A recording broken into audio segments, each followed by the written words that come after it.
Fala aí, galera, vamos ouvir agora a entrevista coletiva do técnico Renato Gaúcho e do meia Vila Sante após a eliminação do Grêmio para o Fluminense.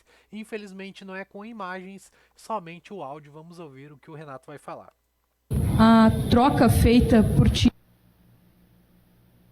feito com que o Grêmio perdesse o meio-campo e, consequentemente, fizesse um primeiro tempo ruim contra o Fluminense. E Vila Sante, de que forma essa mudança, a saída do Cristaldo, afetou o jogo, teu jogo, né? Você que atua ali pelo meio de campo. Obrigada. O Grêmio fez vários jogos assim com 3 zagueiros, se comportou bem, conseguimos algumas vitórias, algumas boas atuações. Eu não acredito que hoje o Grêmio tenha perdido meio campo pela escalação que eu coloquei em campo, até porque pelo que eu vi, nós tomamos um gol de bola parada e no contra-ataque. Então isso não quer dizer que a gente perdeu meio campo. Eu acredito sim que nós não estivemos bem, principalmente no início do jogo. A gente deu espaços para o Fluminense. Infelizmente cometemos uns erros e tomamos os 2 gols. Acho que, como falou o professor, a gente já jogou vários jogos assim, foi muito bem sempre. Hoje tomamos 2 gols por falhas nossas e o futebol se decide em detalhes, assim que acho que a derrota passou por isso. Vila Sante, eu queria saber como é que foi o comportamento de vocês, anímico, psicológico, na hora de decidir nos pênaltis, tendo vindo de uma disputa que eliminou o Grêmio na Copa do Brasil contra o Corinthians. Se isso pesou, acrescentou uma carga a mais emocional para vocês. E Renato, o meu questionamento é sobre a escolha do Cristaldo, começar no banco de reservas. Na última entrevista coletiva se justificou a saída do Gustavo Nunes porque ele estava sendo negociado. O Gustavo Nunes até confirmou isso agora na saída de campo. O Cristaldo no banco é uma decisão estratégica ou tem algo por trás, algo que pode estar também encaminhando uma saída do Cristaldo? Não tem saída não, tem lugar nenhum, é decisão do treinador mesmo. Já falei para vocês, gente, nós jogamos alguns jogos com 3 zagueiros, nós fomos muito bem, e é só vocês entenderem que naquela época eu estava colocando o Franco como um atacante falso, justamente porque nós não tínhamos atacante de área. Hoje eu tenho 3, então não tem essa necessidade de ficar improvisando. Se eu tanto queria as peças para fazerem gols, então simplesmente no esquema que já deu certo várias vezes, eu tirei o meio, no caso o Franco, e coloquei um atacante que sabe ali jogar na posição. Então não tem diferença nenhuma. Nós aqui não nos encontramos no primeiro tempo. Acho que todo jogador que bateu o pênalti tinha confiança. Acho que não pesou a última eliminação. Quem bateu tinha confiança, mas não deu certo. É isso. Vila Sante, ali no vestiário, como é que estava o clima dos jogadores e que impacto vai ter essa eliminação daqui para frente? Restou só o brasileiro para vocês. E para o Renato, o que aconteceu que o Bright White não conseguiu entrar no jogo, principalmente no primeiro tempo? Todo jogador que entra em campo, ele entra para fazer o melhor, né? Nem sempre o jogador está no seu dia. Mas aí quando ele esteve em campo, tecnicamente não esteve muito bem, mas brigou, procurou abrir espaço para o companheiro, mas infelizmente não estava numa noite inspirada, como o nosso time todo, né? No primeiro tempo. Renato, foi uma derrota dolorosa, todo mundo estava com muita confiança de passar, infelizmente a gente ficou fora, dói muito, mas a gente não pode deixar de focar no brasileiro, que ainda estamos numa situação difícil e temos que colocar o Grêmio onde merece estar. Renato, boa noite.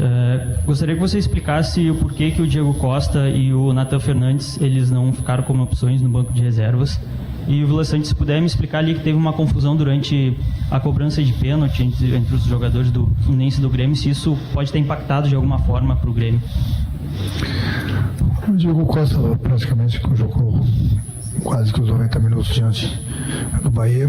É um jogador que estava muito tempo parado, 2 meses, estava com muitas dores musculares, até se colocou à disposição, mas falou que não estava 100%.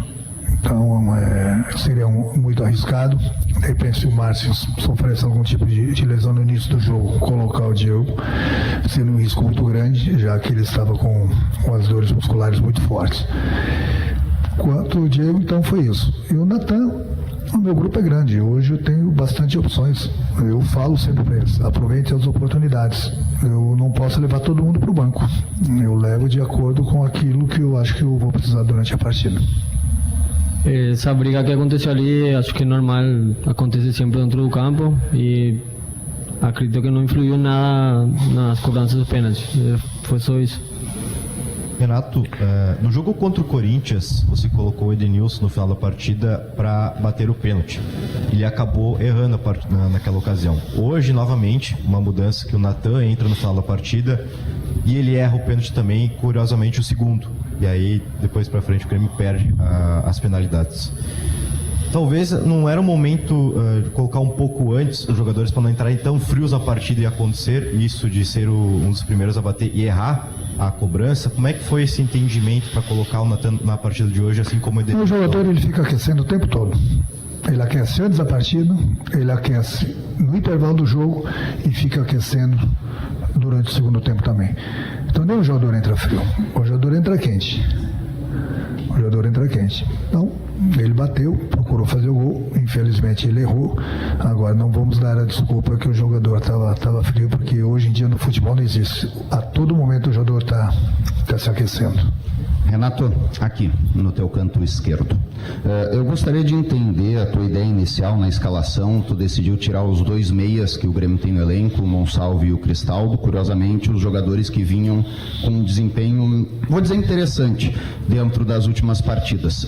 O porquê dessa decisão e o porquê colocar um time, e quero te pedir desculpa pela palavra, tão acadelado no primeiro tempo, tão recuado, aceitando tanto o jogo do Fluminense, por que não jogar como Grêmio na noite de hoje? Porque no primeiro jogo contra o Fluminense a gente jogou com dois zagueiros e a gente deu bastante espaços para o time do Fluminense, coisa que não poderia acontecer hoje. A gente ia ser mais malandro, essa que é a verdade, durante o primeiro tempo, porque a gente não tomássemos aqueles dois gols. Aí você fala que o Miguel e o Franco são bons jogadores e vem se apresentando bem. Eu concordo com você. Aí você fala que o Soteldo e o Martin não vem bem, então. Bom, então quantos jogadores eu coloco em campo? Tira o zagueiro e coloca. Bom, então vem no meu lugar. Pega o apito, vai na beira do campo, pede lá pro Guerra para ele te dar um emprego. Aí você faz o que bem entender. Enquanto eu estiver lá, você só faz as perguntas e eu respondo para você. Renato, Cícero Melo, canais Disney e ESPN, eu sempre brinco contigo, mas hoje, por respeito ao profissional, eu entendo que uma eliminação é dolorosa do jeito que foi. Vou só fazer a pergunta simples. Renato, você construiu uma vantagem que era boa. O empate do campo do adversário é uma vantagem. Mas você perdeu essa vantagem, seu time perdeu em menos de 27 minutos, não só perdeu a vantagem, como o Fluminense reverteu a vantagem. Eu imagino como é que é na cabeça de um treinador, jogando num estádio com 50 mil torcedores quase adversários, ter que ir para o intervalo, tendo que mudar o jogo novamente, e você conseguiu, porque o Grêmio jogou melhor, pelo segundo tempo merecia um resultado melhor, e aí a disputa vai para os pênaltis.